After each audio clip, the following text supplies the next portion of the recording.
देखिए, आपने बताया कि आपका प्रारंभिक संगठन स्टूडेंट फेडरेशन ऑफ इंडिया था और उसके बाद आप जनवादी लेखक संघ से भी जुड़े।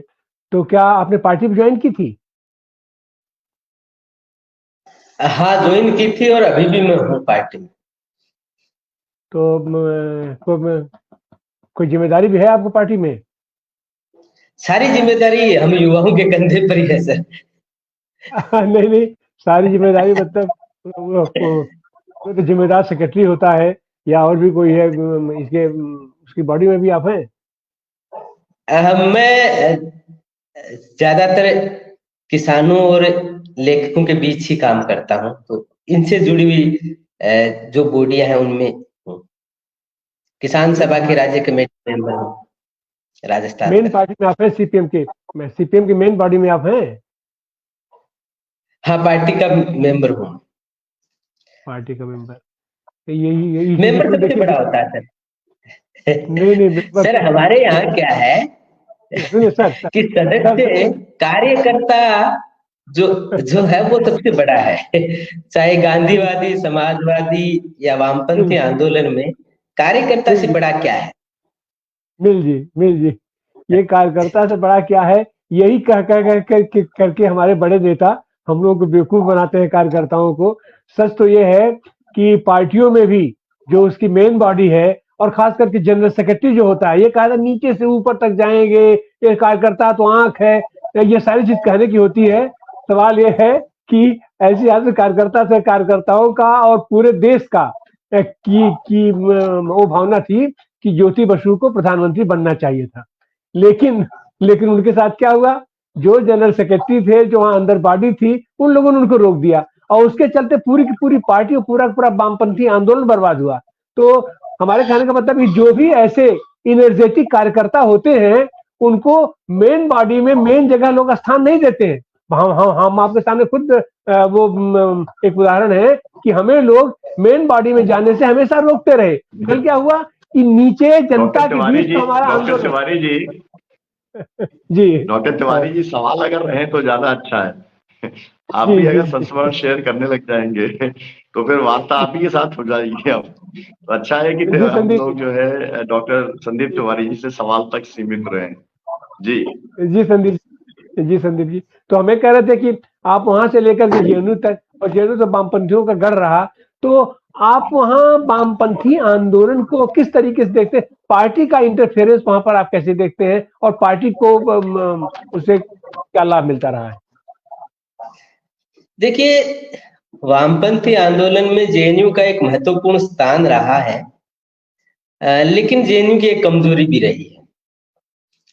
मैं व्यक्तिगत तौर पे मानता हूँ वो कमजोरी ये रही है कि जो धरातल पे जमीन पे कार्यकर्ता काम करते हैं, गांव में देहातों में, मुल्क बहुत बड़ा है और एक जेएनयू में जो पढ़ते हैं उनको अवसर ज्यादा मिलते हैं। जेएनयू क्या है कि एक आगे बढ़ने के तरीके के रूप में भी लोगों ने इस्तेमाल किया है, सभी राजनीतिक पार्टियों के नेताओं ने किया है।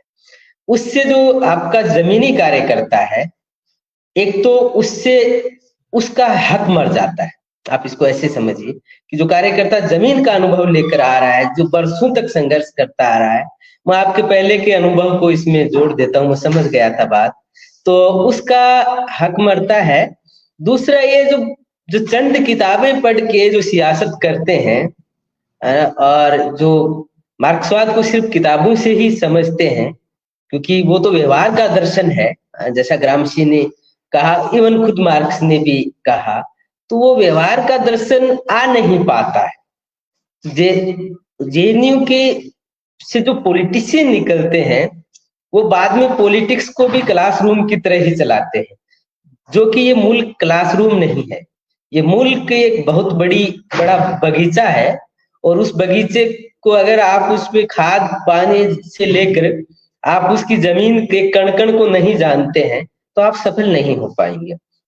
यही कारण रहा कि एक यूनिवर्सिटी के तौर पर तो जेएनयू काफी अपना नाम कमाया, लेकिन समाज में जो भी वहां से लोग निकले, ऐसा नहीं कि वो सारे लोग जमीन से कट गए, बहुत सारे लोग जमीन से जुड़े भी, लेकिन जो आप उसको समझिए, जो दिल्ली का दायरा है, जो पावर स्ट्रक्चर है, वो पावर स्ट्रक्चर में सेट होने में वो यूनिवर्सिटी बड़ी एक सीढ़ी के रूप में काम में ली जाती है। ये कमजोरी रही।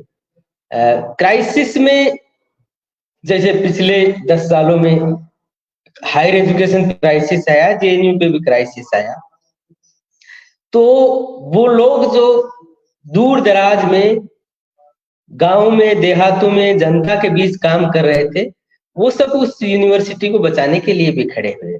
मतलब ये है कि जो धरातल पे काम करता है, वो तो बौद्धिक खतरा जब आता है हमारे उच्च शिक्षा या हमारी बौद्धिक संस्थानों पे, तो वो तो खड़ा हो जाता है, लेकिन धरातल के कार्यकर्ताओं पे, धरातल पे काम करने वाले पे और जनता पे, जो जमीन पे है, उन पे संकट आता है, तो वो सिर्फ भाषण और प्रेस रिलीज तक सीमित रह जाते हैं। अब इसका बहुत एक शानदार उदाहरण देख लीजिए।